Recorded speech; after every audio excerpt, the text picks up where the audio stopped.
उत्तर प्रदेश के मेरठ से अभी हाल ही में एक दर्दनाक और अफसोसनाक मामला सामने आया, जहां पर एक महिला जिसका नाम मुस्कान,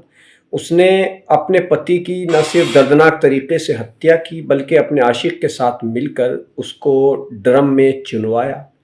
और जब बाद में ये मामला खुला तो हर कोई ये सोचने पर मजबूर हो गया कि आखिर ये हुआ कैसे और क्यों किया गया। अब इस मामले में रोज़ाना नए-नए राज खुल रहे हैं, कई तरीके की बातें सामने आ रही हैं। पुलिस इस मामले की हर तरह से जांच में जुटी हुई है। हत्यारोपी पत्नी मुस्कान और उसके आशिक को पुलिस ने गिरफ्तार कर लिया था, दोनों जेल में हैं। इस मामले ने कई सवाल खड़े कर दिए हैं। दरअसल कई ऐसे मामले समय-समय पर सामने आते हैं कि जिसमें ये कहना गलत नहीं होगा कि आज के समय में कुछ ऐसे भी घटनाएं हैं कि जो कहीं ना कहीं साफ तौर पर ये बताती हैं कि किस तरह से बेकसूर मर्दों पर जुल्म और अत्याचार होते हैं। क्राइम तो किसी भी तरह से हो सकता है और क्राइम एक बुरी चीज है, क्योंकि इससे न सिर्फ दूसरे की जिंदगी बर्बाद होती है, उसकी जान तक चली जाती है, बल्कि इंसान खुद भी तबाह और बर्बाद होकर के रह जाता है। अपराधों पर कानूनी शिकंजा कसने के लिए पुलिस की ओर से हर संभव प्रयास किए जाते हैं। सख्त सजाएं भी अपराधियों को मिलती हैं, अदालतों से भी उनको खूब सजाएं दी जाती हैं और जागरूकता भी फैलाई जाती है कि अपराध ना हो। लेकिन उसके बावजूद भी इस तरीके के मामले सामने आते रहते हैं और ख़ास तौर से मेरठ से जो मामला सामने आया वो बेहद ही दर्दनाक है और अफसोसनाक भी है कि कैसे एक महिला ने अपना बसा बसाया घर तबाह कर दिया। और इसकी बड़ी वजह अब तक जो सामने आई है वो आई है कि ये महिला अपने प्रेमी के साथ मिलकर नशे की आदी हो गई थी और नशे में ये इतनी डूब चुकी थी कि इसे अपना भी होशो हवास नहीं रहता था। इसकी हैवानियत का पता इसी से चलता है कि इसने अपने पति का कत्ल किया, उसको ड्राम में आशिक के साथ मिलकर चिनवाया और फिर ये अपने प्रेमी के साथ घूमने के लिए चली गई। वहां से जब ये वापस लौटी तो इसने अपने माँ और बाप को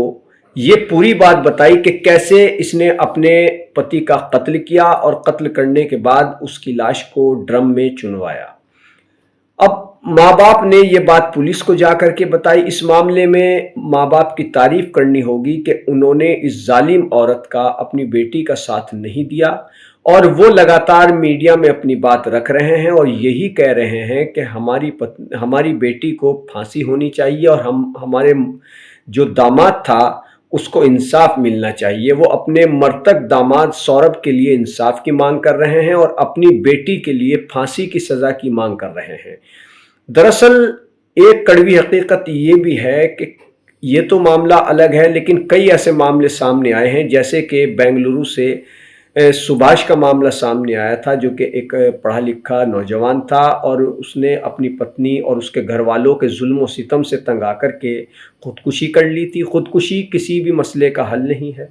लेकिन कभी कभी इंसान इतना मजबूर हो जाता है कि जब वो अपनी बेगुनाही साबित नहीं कर पाता तो वो ऐसा आत्मघाती कदम उठा लेता है जो किसी भी तरह से सही नहीं होता है। तो ऐसे में ये सोचने और समझने की ज़रूरत है और सरकार को भी गंभीरता से ध्यान देना होगा कि जिस तरह से महिलाएं अपनी बेगुनाही साबित करने के लिए महिला आयोग जा सकती हैं, उनके हक़ में कई तरह के कानून बने हुए हैं, ऐसे ही कानून पुरुषों के हक़ में भी बनाए जाने चाहिए। और पुरुष आयोग की मांग काफ़ी वक्त से उठ रही है। एक समय में भाजपा के ही दो सांसदों ने पार्लियामेंट में ये मांग उठाई थी कि पुरुषों के लिए पुरुष आयोग बनाया जाए, ताकि वो भी महिला आयोग की तरह पुरुष आयोग में जाकर के अपनी बात रख सकें, अपनी बेगुनाही साबित कर सकें। इसके अलावा ये मांग भी लगातार उठ रही है कि जिस तरह से महिला हेल्पलाइन होती है उसी तरीके से पुरुष हेल्पलाइन भी बनाई जानी चाहिए, क्योंकि अब ऐसी घटनाएं लगातार बढ़ रही हैं जो ये साबित करती हैं कि किस तरह से कुछ महिलाएं अपने हक में बनाए गए कानून का हथियार के तौर पर इस्तेमाल करती हैं और अपने पति और उसके घर वालों की ज़िंदगी को नरक बना देती हैं। जब तक वो लोग अपनी बेगुनाही साबित कर पाते हैं तब तक काफ़ी कुछ उनका बर्बाद हो चुका होता है।